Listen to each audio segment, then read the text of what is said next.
मनोचिकित्सक हैं, निशा जी भी हैं हमारे साथ में। निशा जी, कितने जघन्य तरीके से इस वारदात को आफताब ने अंजाम दिया है, क्या आप उसकी साइकोलॉजी रीड कर पा रही हैं?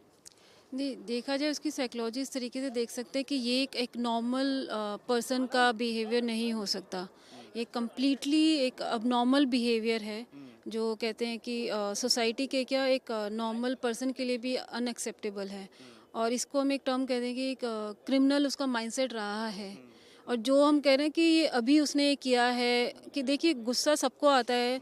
एक साइकोलॉजी एक नॉर्मल साइकोलॉजिकली पार्ट में हम समझे भी तो सिंपल है कि ये अभी का नहीं हो सकता, पहले भी ऐसी कुछ चीज़ें हैं जो हमारी नॉलेज में ही नहीं है, क्योंकि यानी उसका कुछ एक ऐसा पास्ट भी हो सकता है जिसमें हिडन चीजें हो सकती हैं, उसके बचपन की तमाम चीजें।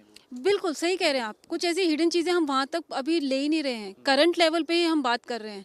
हम बाकी उसकी फैमिली से, उसके स्कूल के या कॉलेज के उन लोगों से हम क्यों नहीं कंसर्न कर रहे हैं? उनसे भी तो हमें कम्युनिकेट करना चाहिए, जिससे कि हम और बेहतर तरीके से जान पाएँ कि जो इसका अभी का जो बिहेवियर है, उस टाइम पे इसका था या नहीं था। अच्छा, आप उसकी साइकोलॉजी कैसे समझ पा रही हैं कि पुलिस उससे सवाल पूछ रही है हिंदी में, वो जवाब दे रहा है इंग्लिश में, लगातार पुलिस को बरगला रहा है और जिस कमरे में लाश है, जिस फ्रीज के अंदर लाश के टुकड़े हैं, वहीं से उठा करके खाना खा रहा है।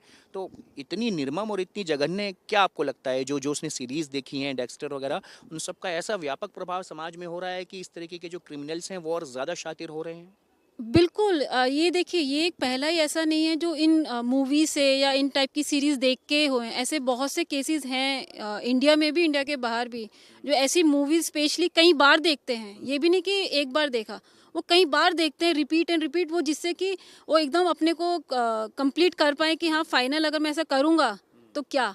तो डेफ़िनेटली इस केस में भी वही है कि उसने इन चीज़ों को कई बार देखा है और ये 6 मंथ्स में तो उसने किया है, 6 मंथ बिफोर।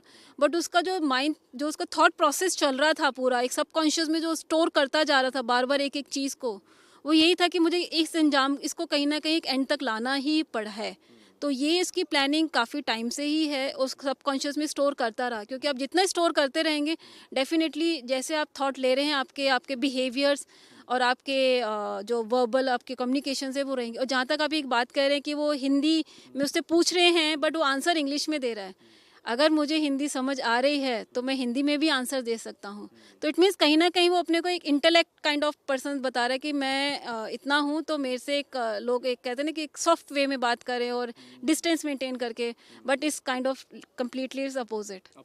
जी, धन्यवाद निशा जी हमसे बात करने के लिए। तो समझ सकते हैं कि जो आफताब की जो साइकोलॉजी है, जैसा कि मनोचिकित्सक भी बता रही हैं, जो डिटेक्टिव हैं वो भी बता रहे हैं कि वो अपने सबकॉन्शियस माइंड में, अपने अवचेतन मन के तमाम हिस्सों में लगातार जिस तरीके से सीरीज देख रहा था, जिस तरीके से वारदात को करने के लिए वो प्लानिंग कर रहा था, वो सब स्टोर करता रहता था। और फिर आखिरकार वो रात आई जिस रात में श्रद्धा का और आफताब का झगड़ा हुआ, और गुस्से में, जिसका उसने जिक्र किया है पुलिस को बयान देते, कि गुस्से में उसने श्रद्धा का गला दबा दिया और फिर उसकी बॉडी को तमाम पीसेस में कट करके मेहरौली के इन घने जंगलों में फेंक करके आ गया। वीडियो जर्नलिस्ट संदीप के साथ मणिदीप शर्मा, न्यूज़ नेशन।